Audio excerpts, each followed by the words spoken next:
स्नेनिल्स art of teaching या चॅनलवरती आपल्या सर्वांचं स्वागत आहे. विद्यार्थी मित्रांनो, पवित्र पोर्टलच्या संदर्भानं आणि एक परिपत्रक कालच्या तारखेमध्ये आलेला आहे. एक शासन निर्णय आलेला आहे 4 तारखेमध्ये आणि याचा आपल्याला फायदा कसा होणार आहे आणि आदिवासी विद्यार्थ्यांचं नुकसानही कसं होणार आहे, हे दोन्ही गोष्टी मी तुम्हाला या ठिकाणी सांगतो आहे. आपण जर या चॅनलला पहिल्यांदा आले असाल तर या चॅनलला सबस्क्राईब करा, जेणेकरून येणारं कोणत्याही शिक्षक भरतीच्या संदर्भातील अपडेट आहे ते अपडेट आपल्या समोर सांगतो आहे. विद्यार्थी मित्रांनो, आपल्याला अपडेट देतो आहे. वेगवेगळ्या युट्यूब चॅनलच्या माध्यमातून या GR विश्लेषण सुद्धा करण्यात आलेलं आहे. परंतु यावरती अन्यायकारक जे काही धोरण आहे हे शासनाचं पूर्वी होतं, आताही आपल्याला दिसत आहे. कारण नोकऱ्यांचं प्रमाण हे जरी शासकीय नोकऱ्यांचं प्रमाण कमी जरी असलं तरी पण ज्यांचा त्यांचा वाटा संविधानिक पद्धतीनं जो काही मिळालेला वाटा आहे, मग SC असो, ST असो किंवा OBC असो, यांना तो मिळायला पाहिजे, हे या मतातला मी आहे. आपण विद्यार्थी मित्रांनो, जो GR आलेला आहे हा 17 संवर्गाचा GR आहे. फक्त यात शिक्षकांचीच पद भरती होणार नाहीये, तर बाकी इतर जे काही पद आहेत 17 पद, या पदांची सुद्धा या ठिकाणी भरती होणार आहे. आणि पेसा नॉन पेसांचा जो सर्वोच्च न्यायालयामध्ये जो काही विषय होता त्याचा निर्णय हा एप्रिल म्हणजे मागच्या वर्षीच लागलेला निर्णय आहे. आणि यात फेब्रुवारी मध्ये सुद्धा गाईडलाईन आलेली होती आणि फेब्रुवारी मध्ये सुद्धा त्याच्या संदर्भातील एक निर्णय आपल्या माध्यमातून निघालेला होता 17 संवर्गाचा. पण त्यानंतर पुन्हा आता त्याची सूचना दिलेली आहे की याची भरती कशी व्हायला पाहिजे आणि त्याचे उदाहरण सुद्धा या GR मध्ये आपल्याला पाहायला मिळत आहे. विद्यार्थी मित्रांनो, आपण जर ट्रायबल असाल किंवा आपण जर पेसा क्षेत्रातील असतील, जे काही आपले 13 ते 16 जिल्हे आहेत समजा, या जिल्ह्यांमध्ये आपल्या सर्वांना माहिती आहे की हे पेसा क्षेत्रातील जिल्हे आहेत. या जिल्ह्यामध्ये आदिवासी विद्यार्थ्यांचं प्रमाण जास्त आहे. मग त्यांच्यासाठी 50% आणि 25% म्हणजे 50% आणि 25%चा हा मुद्दा महत्वाचा आहे.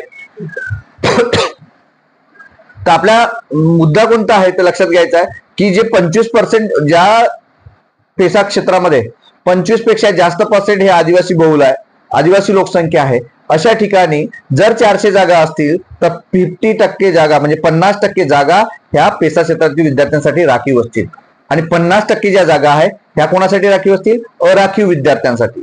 अराखीव म्हणजे कोण? यात सर्व म्हणजे ओपनच्या विद्यार्थ्यांकरिता या ठिकाणी जागा राहणार आहेत. आणि दुसरा यातला एक मुद्दा असा आहे की ज्याची लोकसंख्या, ज्या गावाची लोकसंख्या किंवा पेसा जिल्ह्याची लोकसंख्या जर त्या ठिकाणी त्या क्षेत्राची लोकसंख्या 25 पेक्षा जर कमी असेल तर त्या ठिकाणी 25% जागा कोणासाठी राखीव? तर 25% जागा फक्त आदिवासी विद्यार्थ्यांसाठी म्हणजे पेसा क्षेत्रातील विद्यार्थ्यांसाठी आणि 50% ज्या जागा आहेत तो कोणासाठी? तर अराखीव विद्यार्थ्यांसाठी. आणि 25% ज्या जागा आहेत त्या इतर कम्युनिटी, जे काही इतर प्रवर्ग जे आहेत महाराष्ट्रातील त्या प्रवर्गासाठी जागा असणार आहे. अशा पद्धतीने 100 जागा. विद्यार्थी मित्रांनो, या दोन्ही याच्यावरती आपण जर विचार केला तर शिक्षक भरतीमध्ये यानुसार जर GR लागू झाला किंवा हा जो GR आहे यानुसार जर कार्यवाही केली तर आपल्या विद्यार्थ्यांना ज्या काही जागा अराखीवच्या जागा, ओपनच्या ज्या जागा येणार आहेत त्या ओपनच्या जागा वाढून आपल्यासाठी येणार आहे, म्हणजे आपल्यासाठी त्या जागा असणार आहेत. मग त्यात ट्रायबलचा विद्यार्थी असेल, OBCचा विद्यार्थी असेल, ओपनचा विद्यार्थी असेल, SC-BCचा विद्यार्थी त्या ठिकाणी एंटर करणार आहे किंवा त्यांच्यासाठी या जागा असणार आहे.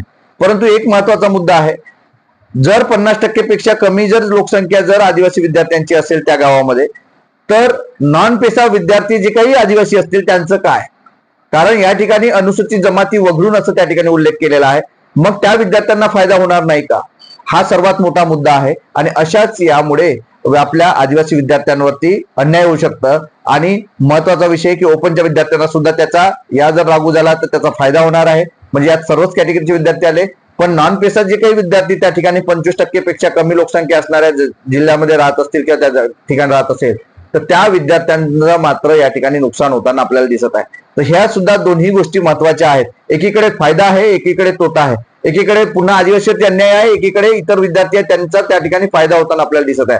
म्हणजे जे धोरण आहे, हे जे रिझर्वेशन आहे किंवा आरक्षण आहे, हे संविधानाने दिलेलं आरक्षण आहे. मग त्याच प्रमाणामध्ये मागासवर्गीय कक्षाकडनं जे काही आता हे आपण बिंदू नामावली असेल किंवा इतर ज्या बाबी या GR मध्ये लिहिल्या आहेत, या बाबी काय दिलेल्या आहेत, यात जो काही जागा वाढीचा किंवा जे आदिवासी विद्यार्थ्यांच्या वाढीच्या संदर्भातला जो काही GR आहे तो जर अधिगमित करण्यात आला तर त्यात नॉन पेसाच्या विद्यार्थ्यांना सुद्धा त्या ठिकाणी नुकसान होताना आपल्याला दिसणार आहे.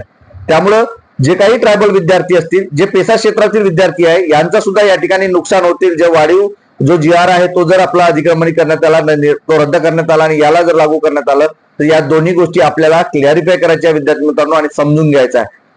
आणि यानुसारच जे काही आदिवासी नेते मंडळी असतील किंवा वेगवेगळ्या संघटना असतील यांनी यावरती काम करणं गरजेचं आहे. जे काही आपले एमएलएज आहेत, 52 एमएलएज आपले ट्रायबल एमएलएज आहेत, यांनी सुद्धा यावरती विचार करायला पाहिजे. कारण सुप्रीम कोर्टाने फक्त निर्णय दिलेला आहे, कोणत्याही भरती संदर्भातली गाईडलाईन मात्र या ठिकाणी दिलेला नाहीये. त्यामुळे हे सर्व महाराष्ट्र शासनाच्या अधिपत्याखाली येत आहे. त्यामुळं जास्तीत जास्त जागा आदिवासी विद्यार्थ्यांना, जास्तीत जास्त नोकऱ्या आदिवासी विद्यार्थ्यांना कशा मिळतील याकडे सुद्धा या सर्व ट्रायबल विद्यार्थ्यांनी लक्ष देणं गरजेचं आहे किंवा नेते मंडळींनी देणं गरजेचं आहे. तरच यांच्यावरती यांना न्याय मिळेल. नाही तर ही भरत्या आणि बाकीचे जे काही जी आर काढले तरी त्याच्यावरती काही विद्यार्थ्यांवरती अन्याय होताना आपल्याला दिसणार आहे. जे काही ट्रायबल विद्यार्थी नॉन पेसा क्षेत्रातील असतील त्या विद्यार्थ्यांना मात्र या ठिकाणी अन्याय होताना दिसत आहे. याचा सुद्धा विचार आपल्याला करणं गरजेचं आहे. अशा पद्धतीने हे आजचं अपडेट होतं. या जागेच्या संदर्भात तुम्हाला नेमकं काय वाटतंय, या शासन निर्णयाच्या संदर्भात तुम्हाला काय वाटतंय हे नक्की कमेंट बॉक्समध्ये कळवा. आणि अशाच अपडेट करता माझ्या चॅनलला मात्र सबस्क्राईब करा.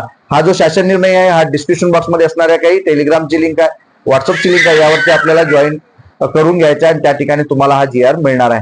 धन्यवाद.